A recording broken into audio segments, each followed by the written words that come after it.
If you haven't yet, please subscribe for more book content.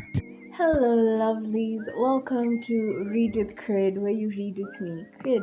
You can see we're back in our previous background, back in our previous setup, and today we'll be having a little bit of story time.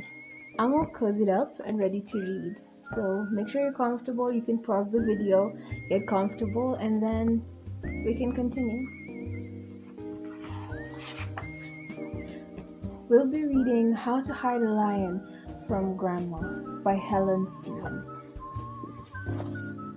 There once was a lion who lived with a little girl called Iris. He was a brave, kind lion who had saved the mayor's best candlesticks from some robbers. He was the town hero and Iris loved him. However, one weekend Grandma was coming to stay while Iris's mom and dad went away. The lion would have to hide, as grandmas can get anxious if they find a lion in the house. But where could he go? Behind the curtains, perhaps? Under Grandma's bed? It wasn't going to be easy. Iris loved her grandma. She always brought interesting things with her. This time, she brought an absolutely enormous box. "It's just a few hats and bits and bobs," said Grandma. "They're very heavy hats and bits and bobs," grumbled Mom and Dad as they heaved the box upstairs to Grandma's bedroom. But Iris was excited. "Can we play dress up?" she said. "We'll see," said Grandma. She never even spotted the lion. She just thought he was a coat stand. In fact, it turned out to be quite easy hiding the lion from Grandma because she was so short-sighted. First, she thought he was a lamp. Then she thought he was a towel. She even mistook him for a sofa.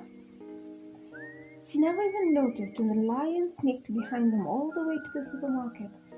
"Ah, tuna," said Grandma as she piled 22 tins into the trolley, plus 43 pints of milk, 2 dozen French sticks, 15 bunches of bananas, 57 jars of honey, and 40 pots of crunchy peanut butter.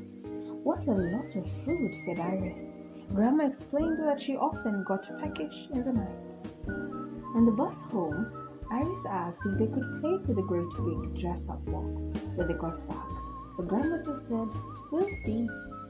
In the end, there wasn't time, as Grandma spent so long making mountains and mountains of sandwiches.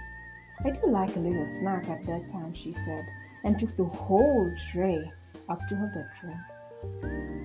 Later, when Iris should have been asleep, she heard some strange sounds coming from Grandma's bedroom.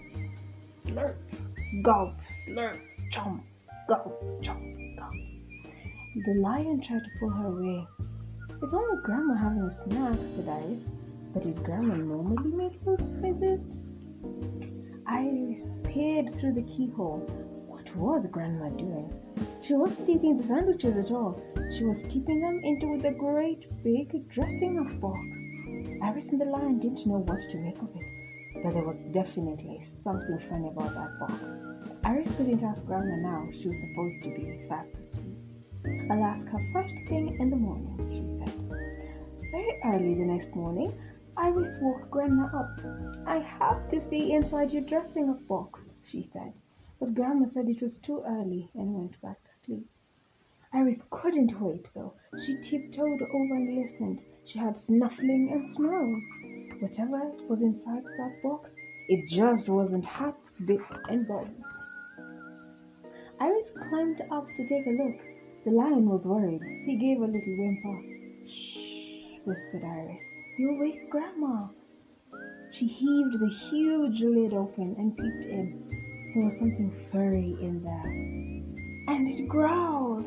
The lion pounced at the box and tipped it right over, and out tumbled a bear. All the noise woke Grandma up. "Good heavens," she said. "You found Bernard." "And gracious," said Grandma. "Is that a lion?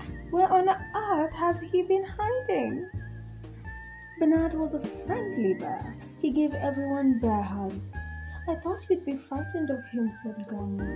"I thought you'd be frightened of my lion," said Iris. Then they all played dressing up with the hats and the bits and the bobs, which had all tumbled out of the box as well. Bernard loves dressing up, said Grandma. All of a sudden, they had a car pull up outside. Quick, Mom and Dad are back. Let's surprise them. So they all hid behind the sofa and went shh. And when Mom and Dad came through the door, they all went boo! Mom and Dad were very, very surprised. The end. That was a lovely story, wasn't it? I really liked it. As you know, we'd had a giveaway and it ended on Wednesday this week. And Madeline is the one who won. Congratulations to her. Which reminds me, Madeline is a really good friend of mine. We were in high school together and she's this math genius. Yeah. And she's also the lead singer in a band called the Funkettes.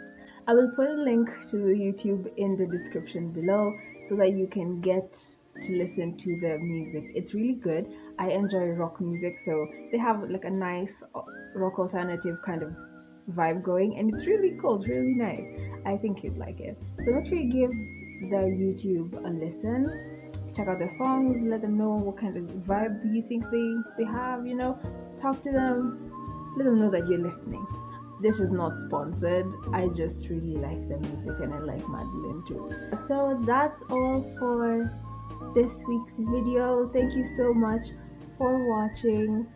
Remember to comment, like, and subscribe to my YouTube channel for more book content. We'll be having a lot more new segments that will be coming up courtesy of a friend of mine called Daisy.